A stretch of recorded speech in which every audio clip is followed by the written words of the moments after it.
Hello everyone. धर्मोम analytics channel पर आप सभी का फिर से स्वागत है। ये मास्टर बेसिक एक्सेल सीरीज़ का थर्ड पार्ट है। तो सेकंड पार्ट में हमने देखा था कि कैसे टेबल को फॉर्मेट करते हैं, ऑटो विड्थ कैसे लगाते हैं एक वन सिलेक्शन में, और हमने देखा था कि कैसे फॉर्मूला और फंक्शन लगाते हैं विद इज इक्वल टू के साथ। लास्ट पार्ट में मैं रैंकिंग करना भूल गया था। तो हम देखते हैं कि जो बच्चे परसेंटेज पा गए हैं टेस्ट में, तो वो उनका रैंक क्या है। तो हम एक कॉलम बनाते हैं रैंक, और एक फंक्शन होता है एक्सेल में रैंक करके। तो जब आप रैंक लिखेंगे तो डिफरेंट आ रहे हैं, जैसे rank dot average AVG, rank dot EQ, फिर एक नॉर्मल रैंक। अभी हमें बस सिंपल सा रैंक निकालना है, तो वो हम निकालते हैं थर्ड वाला जो है लास्ट में। हम आगे हम देखेंगे कि रैंक एवरेज और रैंक ईक्यू का मतलब क्या है। तो जो फॉर्मूला हमें यूज़ करना है, जो फंक्शन यूज़ करना है, वहाँ उसको सेलेक्ट करके टैब प्रेस कर देंगे और आर्गुमेंट्स देखेंगे कि क्या क्या ये मांग रहा है। तो रैंक में फर्स्ट आर्गुमेंट है नंबर, तो ये नंबर हम सेलेक्ट कर लेंगे।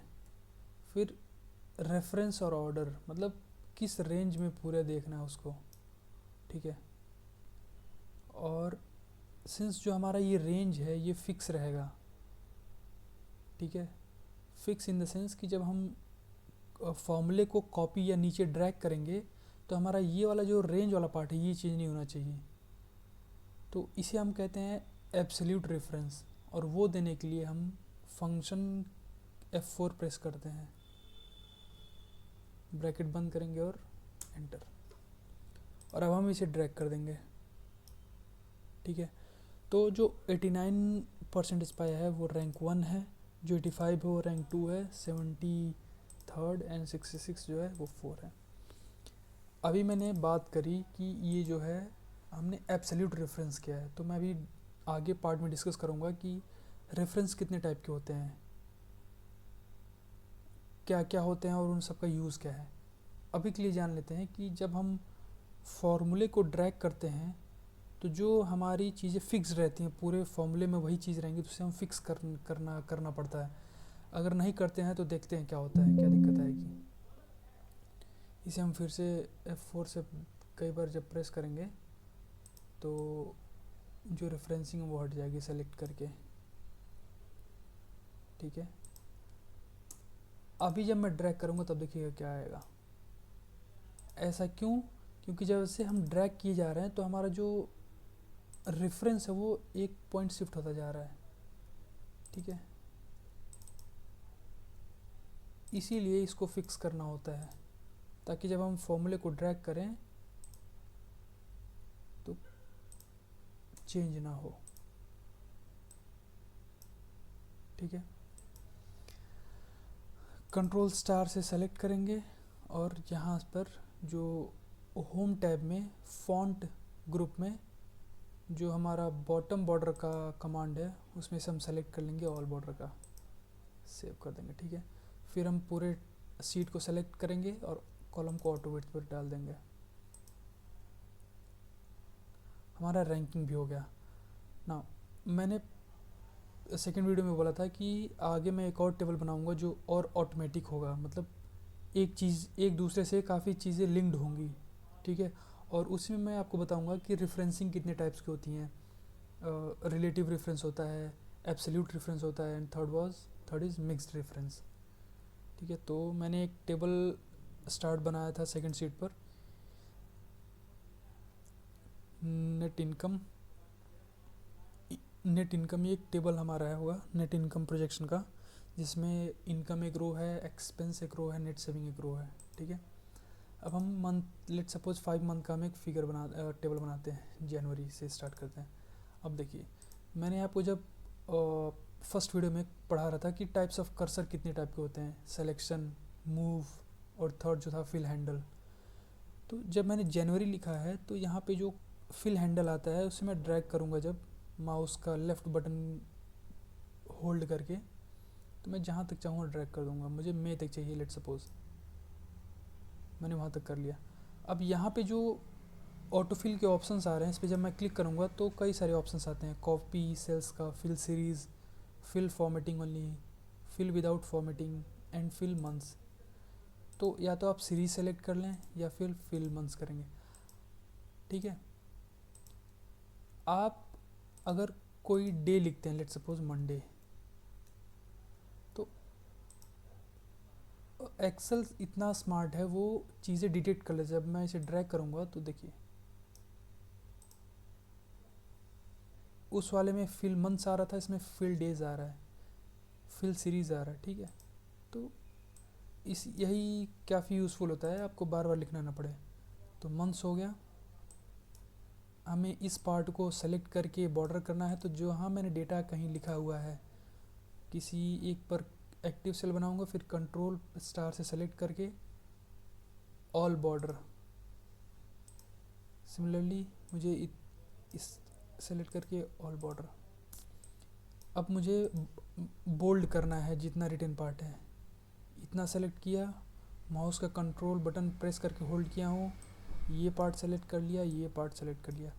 मैं कीबोर्ड का कंट्रोल बटन प्रेस करके जितनी चीज़ें चाहूँ एक ही साथ सेलेक्ट कर सकता हूँ उस पर, और फॉर्मेटिंग लगा सकता हूँ।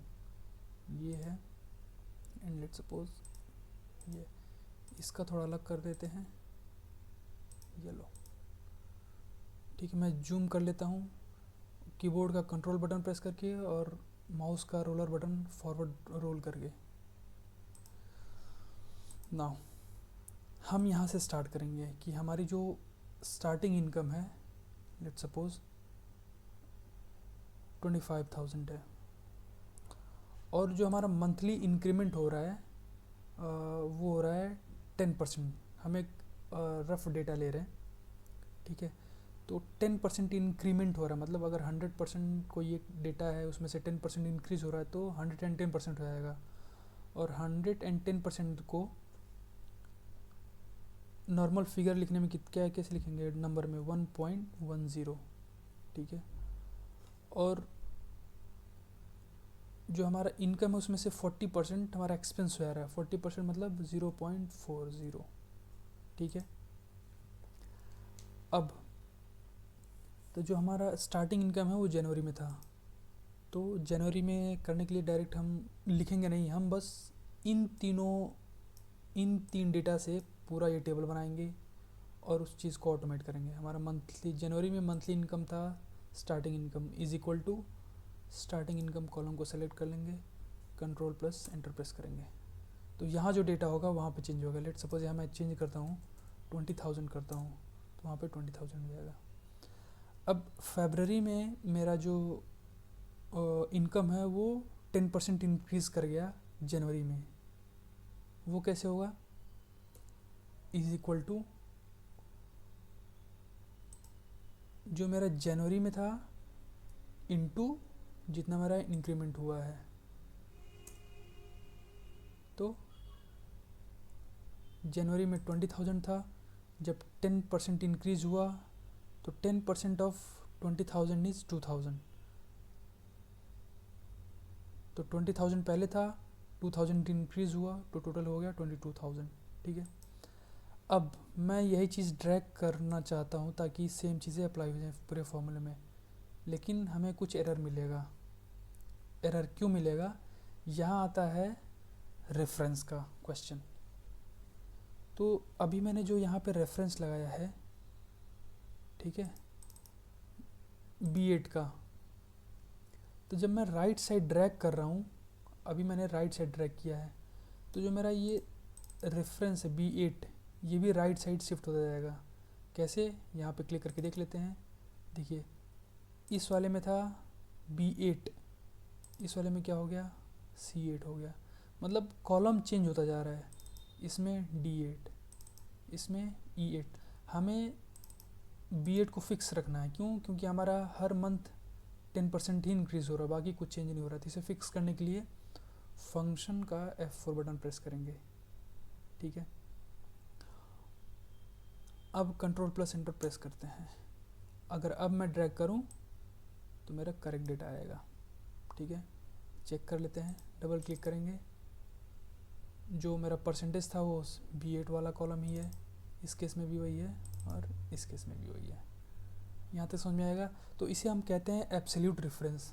एब्सोल्यूट मतलब फिक्स्ड, जो हमने रेफरेंसिंग फिक्स कर दिया उसे एब्सोल्यूट कहते हैं।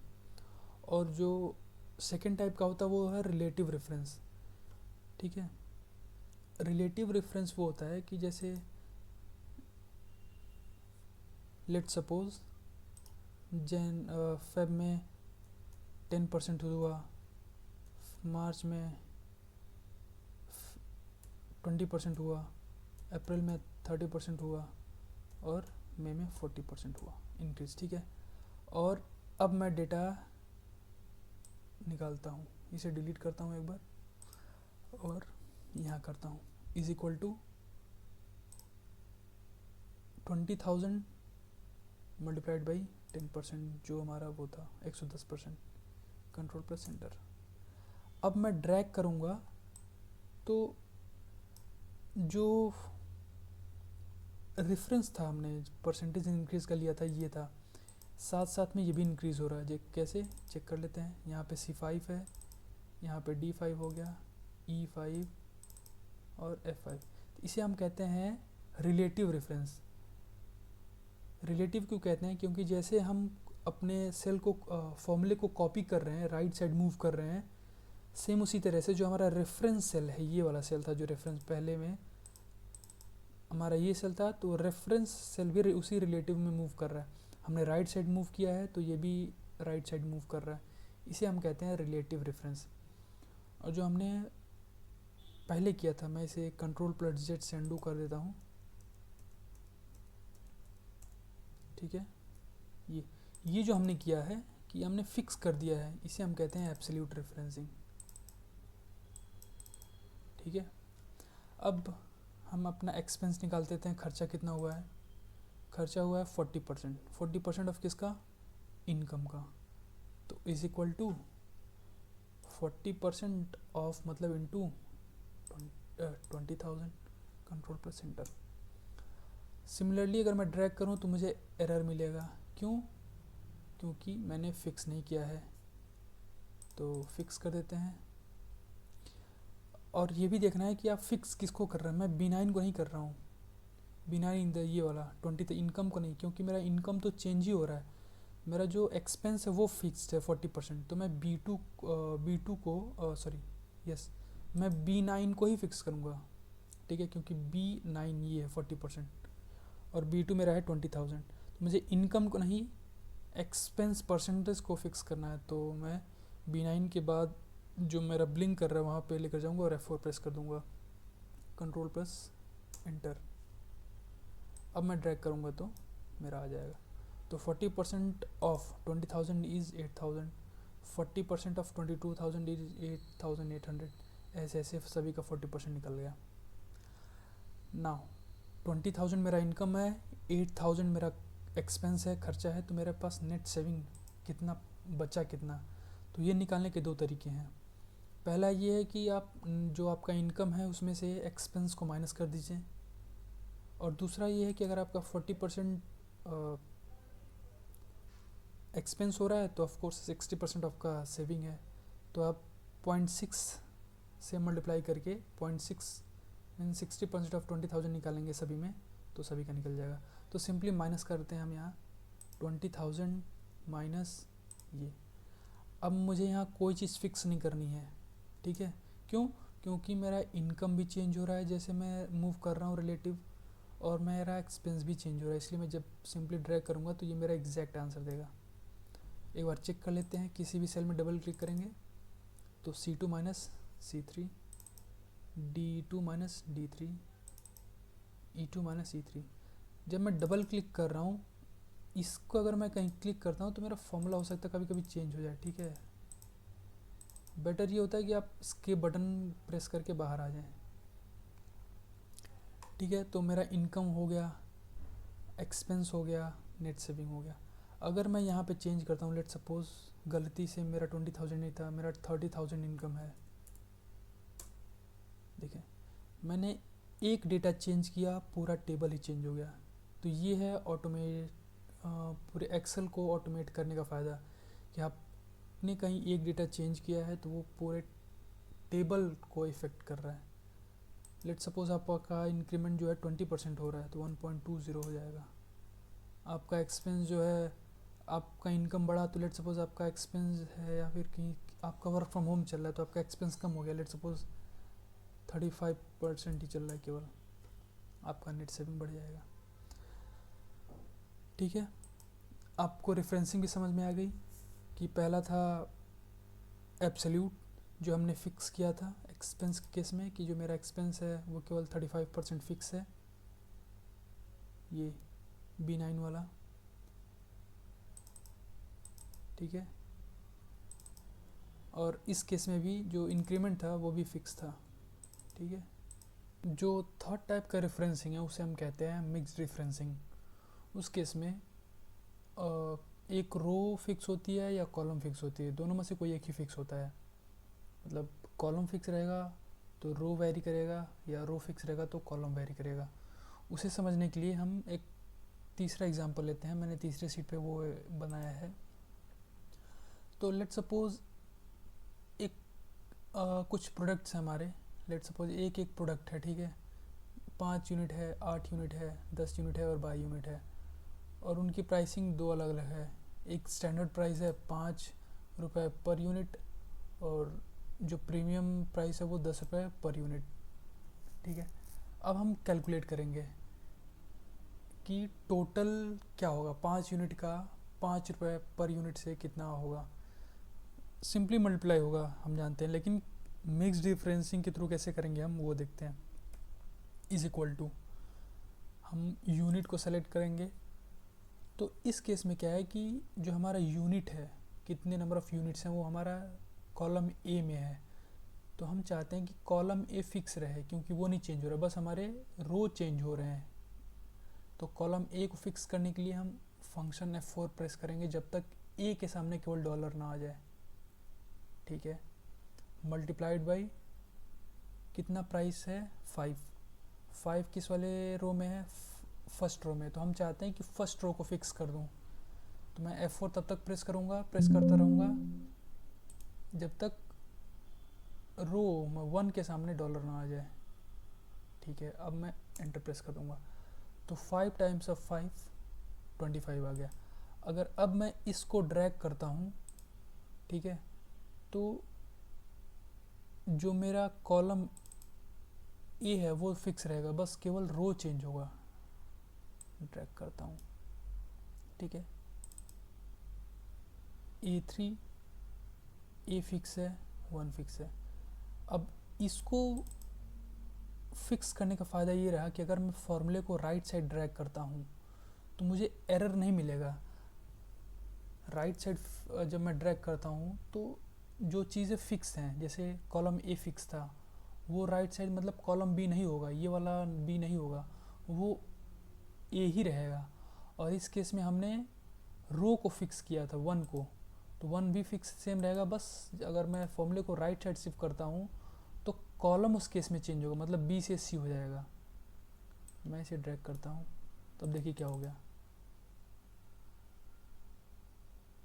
कॉलम ए फिक्स है, ये जो था प्राइस वाला कॉलम, इस केस में था बी, इसलिए हमने बी को फिक्स नहीं किया था, केवल रो को किया था, क्योंकि हम इस केस में हम कॉलम चेंज कर रहे हैं।